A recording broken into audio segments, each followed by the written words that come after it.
kabajamtoota jiraattoota magaalaa Amboo hundaaf nagaan gooftaa isiniif haa ta'u. An obbolees keessaan Raajii Iyyuu Cufaan bitootessa 25 hanga 27 magaalaa Ambootti isin waliin akka argam yoo isinitti himu kabajaaf gammachuu guddaa natti dhagama.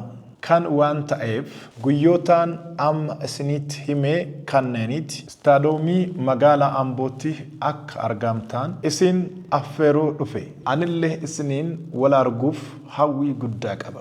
Sababni isaa onneeraa isin jaaladha.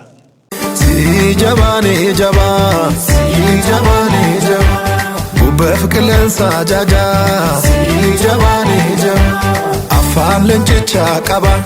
Si jabaanee jabaa, galaana gargar hirtee. Si jabaanee jabaa, balbala cufaa bante. Si jabaanee